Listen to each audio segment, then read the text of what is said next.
I'm Rick Loomis. I'm the president of Flying Buffalo. We make all kinds of games. We started out doing play-by-mail games, which we still do.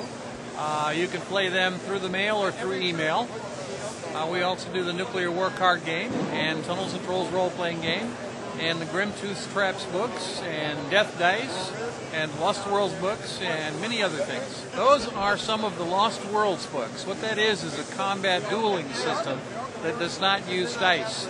Each player has a book with pictures of his character in various combat poses, and you play it by trading books, so that I'm looking at pictures of your character and you're looking at pictures of my character. And we each pick a move simultaneously, and the book tells you what page to turn to see what happens. And you see a picture of my move and I see a picture of your move. And we've got the American version, and then we licensed it to a Japanese company, and they did a manga version of it, which is all female characters in various, you might say, indelicate poses. But it's the same system, and you could fight a duel with one of those Japanese girls against one of our books. I've been around since 1970. I first started doing play-by-mail in January of 1970. The first game that we produced is a play-by-mail game called Nuclear Destruction. And it's basically a diplomacy game that you play by mail and you end up blowing each other up. Play-by-mail is a game where we're the game master, and anywhere from 12 to 30 people are playing at the same time in the same game. And everybody writes down their move and mails it to us or emails it to us at the same time. And we put all the moves into a computer, and the computer does all the combat, makes sure all the moves are legal and everything else, and makes an individual printout for each player, which we then mail or email back to all the players. And you get a move every 2 weeks, and games sometimes last a year or 2 years.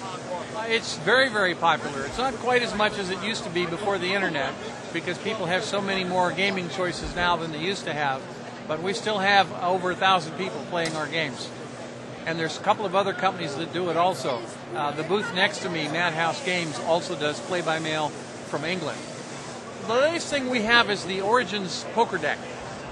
What I have here is a deck of cards with ads from different game companies. And it has the Origins logo on the back.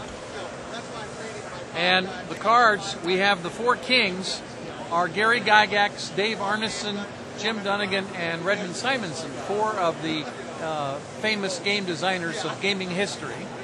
And then the rest of the cards are advertisements from game companies. And so I'm selling the deck for $5, but I'm also running a poker game here at the convention. All of the advertisers are giving away cards at their booth. And if you go to each of the booths and get a card, if you can collect a straight flush, you get an entry in a drawing for a $100 prize.